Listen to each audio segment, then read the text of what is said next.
श्री गुरुचरित्र कथासार अध्याय 5. मद्रास राज्यात पिठापूर नावाच्या गावामध्ये आफळराजा नावाचा ज्ञानी ब्राह्मण व त्याची पत्नी सुमती हे दोघे राहत होते. आफळराजा वेदविद्येत फार हुशार होता. त्याची पत्नी घरातील सर्व कामे अगदी काळजीपूर्वक करीत असे. ती सुलक्षणी व पतिव्रता देखील होती. आफळराजा ब्राह्मण नियमित देवपूजा, मंत्रजप, धर्मग्रंथ या कामात अगदी मग्न होत असे. असेच दिवस जात होते. त्यांचा संसार फार सुखाचा होता. पण त्यांना एकच दुःख होते, ते म्हणजे त्यांना झालेली मुले जगत नव्हती. लहानपणीच मृत्युमुखी पडत. या काळजीने ते त्रस्त होते. कालांतराने त्यांना पुत्रप्राप्ती झाली, परंतु तो पुत्र आंधळा होता. त्याच्यानंतर 3 वर्षांनी पुत्रप्राप्ती झाली, तो देखील पांगळा. आफळराजा धार्मिक स्वभावाचा होता. देवधर्म करणारा होता. तो दर अमावस्येला कोणत्या ना कोणत्या ब्राह्मणाला जेवायला बोलावत असे. वडिलांच्या नावाने त्यांना दक्षिणा देत असे. तो व त्याची पत्नी त्या ब्राह्मणाला विनम्रपणे नमस्कार करीत असत. एका अमावस्येला भर दुपारच्या वेळी एक गोसावी त्यांच्या घरासमोर भिक्षा मागू लागला. सुमतीने आतून त्याचा आवाज ऐकला. ती बाहेर आली. उन्हातान्हातून दुपारच्या वेळी आलेल्या गोसाव्याला पाहून तिचे मन कळवळले. ती घरात गेली व केलेल्या स्वयंपाकातून काही पदार्थ त्या गोसाव्याला दिले व नमस्कार केला. त्या माऊलीचा भक्तिभाव गोसाव्याने त्वरित ओळखला. तो प्रसन्न झाला आणि गोसाव्याच्या जागी प्रत्यक्षात दत्तमूर्ती उभी राहिली. हे पाहून सुमतीला अत्यानंद झाला. ती आश्चर्यचकित झाली. तिने अगदी नम्रतेने नमस्कार केला. तिचा भक्तिभाव पाहून श्री दत्तप्रभू प्रसन्न झाले. त्यांनी तिला हवा तो वर मागण्यास सांगितले.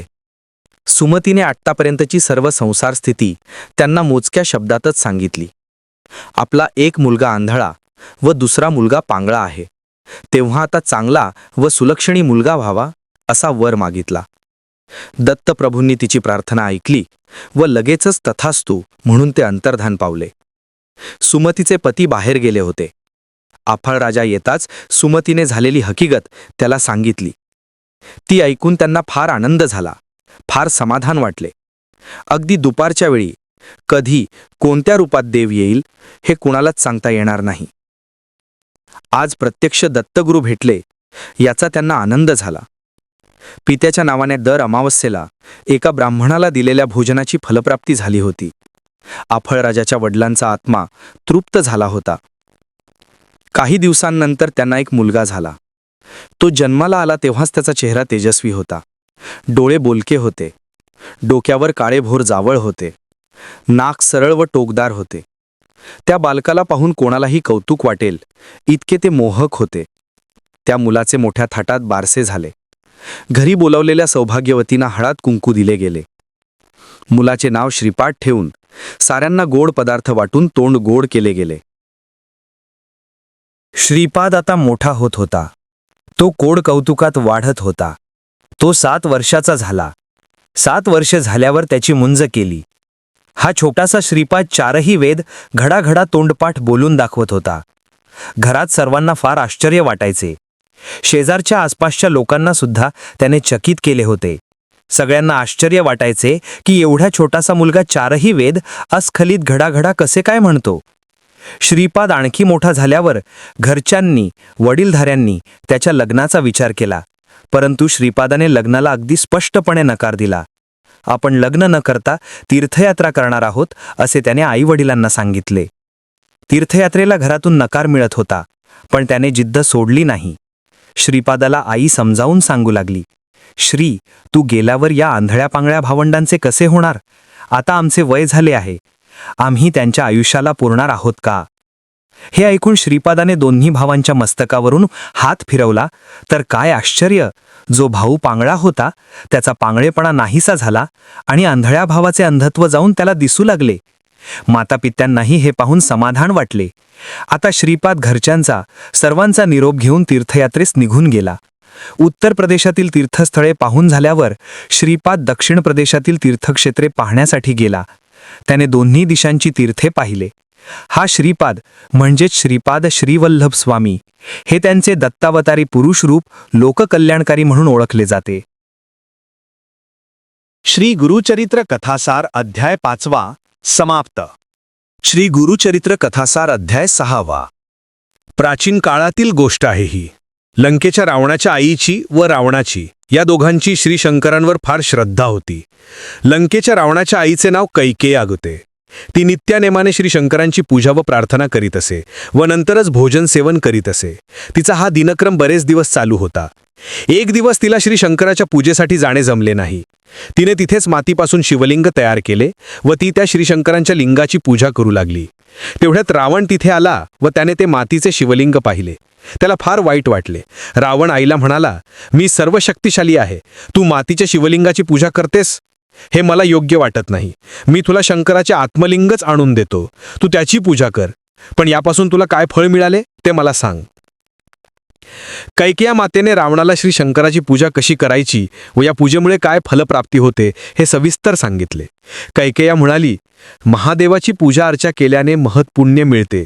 सतत 3 वर्षे ही पूजा करत राहिल्याने पूजा करणारी व्यक्ती देवाप्रमाणे महान होते. श्री शंकर प्रसन्न होतात. घरामध्ये सुखशांती संपत्ती येते. हे ऐकून रावण शिवाचे आत्मलिंग आणण्यासाठी लंकेहून सरळ हिमालय पर्वतावर गेला. आपल्या 20 हातांनी रावण पर्वत हलवू लागला. श्रीशंकरांनी आपल्या शक्तीने रावणाला हिमालयाच्या शिखराखाली टाकले. रावणाकडे काहीच उपाय राहिला नाही. तो श्रीशंकरांजवळ क्षमा याचना करू लागला. त्या याचनेने श्रीशंकरांना दया आली. तेव्हा त्याला त्यांनी दडपणातून सोडवले. रावणाने विनयाने श्रीशंकरांना नमस्कार केला. मग रावणाने श्रीशंकरांचे स्तुतिपाठ गायले. त्यामुळे श्रीशंकर प्रसन्न झाले. त्यांनी रावणाला येण्याचा हेतू विचारला. रावणाने सर्व हकीकत सांगितली. माझ्या आईला पूजेसाठी नियमित शिवलिंग लागते. एखाद्या दिवशी तिला पूजेसाठी बाहेर जाता येत नाही, तेव्हा मग आई मातीपासून तयार केलेल्या शिवलिंगाची पूजा करते. हे मला बरे वाटत नाही. यासाठी तुम्हाला लंकेत नेण्यासाठीच मी आलो आहे. तुम्ही माझ्याबरोबर लंकेत यावे ही विनंती मी तुम्हाला करतो. त्यामुळे माझ्या आईला फार आनंद होईल. श्री शिवशंकराने आत्मलिंग रावणाला देण्याचे मान्य केले आणि सांगितले, हे लिंग लंकेत जाईपर्यंत कितीही अडचणी आल्या तरी कुठेही खाली ठेवू नकोस. जर हे आत्मलिंग मध्येच खाली ठेवले तर ते लिंग जागचे हलणार नाही व तिथेच स्थापन होईल. या लिंगाची नियमित 3 वर्षे पूजा केल्याने मनोरथ पूर्ण होईल. रावणाने हे मान्य केले. श्री शंकरांनी विचार केला की रावणाचा स्वभाव मुळातच दुष्ट. आत्मलिंग जर त्याने बंदिस्त केले तर त्याला अफाट शक्ती प्राप्त होईल व तो त्रैलोक्यात थैमान घालेल, दुर्बलांना त्रास देईल. रावण सर्व शक्तिशाली होईल, तो देवांना सुद्धा त्रास देईल. हे लिंग त्याला मिळाल्यानंतर तो देवांची व माणसांची पर्वा करणार नाही. यासाठी रावणाला शिवलिंग नेताना मध्येच अडचण निर्माण करायला पाहिजे. यासाठी काहीतरी उपाय शोधावे लागतील. हे शिवशंकराने मनोमन ओळखले व त्यांनी श्री गणेशाला रावणाला धडा शिकवण्यासाठी पाठवले. रावण श्री शंकरांनी दिलेले शिवलिंग घेऊन लंकेला परत जात होता. तेव्हा देवतांनी एक युक्ती काढली. त्यांनी बाळ गणेशाला ब्रह्मचारी ब्राह्मणाचे रूप धारण करून रावणाला अडचणीत कसे आणायचे हे समजावून सांगितले. बाळ गणेशाला खायला म्हणून लाडू, ऊस असे वेगवेगळे पदार्थ देवांनी दिले व रावण ज्या मार्गाने जाणार आहे त्या मार्गात बाळ गणेशाला गुपचूप फिरायला व खेळायला सांगितले. श्री गणेश बालरूपात त्या मार्गावर आले. सर्व परिसर शांत होता. तिथे बालरूपात श्री गणेश रावणाची वाट पाहत बालक्रीडा करीत होते. रावण आनंदाने शिवलिंग घेऊन लंकेला जात होता. जाता जाता संध्याकाळ झाली होती. रावणाची संध्या करण्याची वेळ होती, परंतु हातात शिवलिंग होते. ते धरून संध्या कशी करावी असा प्रश्न रावणाला पडला. कारण श्री शंकर भगवानांनी हे शिवलिंगमध्ये कुठेही ठेवू नकोस म्हणून बजावले होते. रावणाला मोठा प्रश्न पडला. जवळ समुद्र होता. तिथे जाऊन संध्या करायची होती व शिवलिंग सुद्धा न्यायचे होते. हे लिंग थोड्या वेळासाठी कोणाच्या तरी हातात द्यावे का असा विचार रावणाच्या मनात घोळू लागला. सूर्यास्ताची वेळ होती. रावणाला तिथे कोणीच विश्वासू असे दिसत नव्हते. तेवढ्यात त्याला एक गुराखी मुलगा दिसला. तो आपली गुरे घराकडे घेऊन चालला होता. त्याला पाहून रावणाला आनंद झाला. रावणाने त्या गुराखी मुलाला थोडा वेळ आपले शिवलिंग सांभाळण्याची विनम्र विनंती केली. तो मुलगा सुरुवातीला तयार होत नव्हता, परंतु रावणाच्या विनम्र विनंतीला मान देऊन तो शिवलिंग सांभाळण्यास तयार झाला, पण एका अटीवर. बाळगणेशाने शिवलिंग हातात घेतले व तो रावणाला म्हणाला की हे शिवलिंग तर फारच वजनदार आहे. तुम्ही संध्या करून लवकरात लवकर या. मी जास्त वेळ शिवलिंग सांभाळणार नाही. माझ्या हाताला जड होऊ लागताच तुम्हाला सूचना म्हणून मी 3 वेळा हाक मारणार. तेवढ्या वेळात तुम्ही आला नाहीत तर मी शिवलिंग जमिनीवर ठेवणार. आहे काही अट मान्य? नंतर काही झाले तर मला दोष देऊ नका. रावण त्या गुराख्याला म्हणाला, मला सर्व काही मान्य आहे. आता तू हे शिवलिंग हातात घे. असे म्हणून तो शिवलिंग गुराख्याच्या हाती देऊन संध्या करण्यासाठी गेला. तो नेहमीप्रमाणे शांत चित्ताने एकाग्रतेने संध्या करीत होता. संध्याकाळच्या वेळी रावण सूर्याला अर्घ्य देत होता. अर्घ्य देताना रावणाला गुराख्याने एक हाक मारली. ती रावणाला पहिली सूचना होती. रावण एकाग्रचित्त झाल्याने त्याच्या लक्षात ही सूचना आली नाही. थोड्या वेळाने गुराख्याने परत एक हाक मारली. एकाग्रतेमुळे रावणाला ही हाक पण ऐकू आली नाही. ही दुसरी सूचना होती. गुराखी रूपी श्री गणेशाचा हात लिंग घेतल्याने दुखू लागला होता. आता त्याने रावणाला तिसरी हाक मारली. हा त्या गुराख्याने रावणाला दिलेला तिसरा संकेत होता. तिसऱ्या सूचनेनंतरही रावण आला नाही हे पाहून त्या गुराख्याने शिवलिंग जमिनीवर ठेवले. तेवढ्यात रावण धावत पळत तिथे आला. गुराख्याने शिवलिंग खाली ठेवलेले पाहून तो फार तळमळला, दुःखी झाला.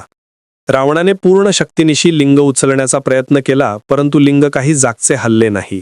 तो बराच वेळ प्रयत्न करत होता, तरीही ते शिवलिंग अजिबात हलले नाही. शेवटी शिवलिंग काढण्याच्या प्रयत्नात ते शिवलिंग पिरघळल्यासारखे झाले. त्या शिवलिंगाचा आकार बदलला. तो आकार गायीच्या कानासारखा झाला. म्हणून या लिंगाला गोकर्ण महाबळेश्वर असे नाव पडले. गोकर्ण महाबळेश्वर हे दक्षिणेच्या टोकाला आहे. त्या ठिकाणी श्री शंकरांचे सुंदर देऊळ सुद्धा बांधले आहे. गोकर्ण महाबळेश्वर या ठिकाणी श्रावण महिन्याच्या प्रत्येक सोमवारी भक्तांची गर्दी होते. अनेक भक्त या ठिकाणी दर्शनासाठी येतात, श्रद्धेने अभिषेक करतात. पापमुक्तीसाठी येणाऱ्या लोकांच्या मनाला समाधान मिळते. महाशिवरात्रीला या ठिकाणी यात्रा भरते, तेव्हा भक्तांची खूप गर्दी होते. हे शिवलिंग वाटेतच राहिले म्हणून रावणाची मनस्थिती काय झाली असेल हे शब्दात वर्णन करता येत नाही. त्यावेळी रावणाच्या आईने सुद्धा या जागृत शिवलिंगाचे दर्शन घेतले असेल. रावणाने कैलासावरून आणलेले हे शिवलिंग वाटेतच असल्यामुळे कित्येक भाविकांना त्याचे दर्शन घेता येते. हा लाभ कित्येक वर्षांपासून भाविकांना मिळत आहे हे विसरता येणार नाही. श्री गुरुचरित्र कथासार अध्याय 6 समाप्त.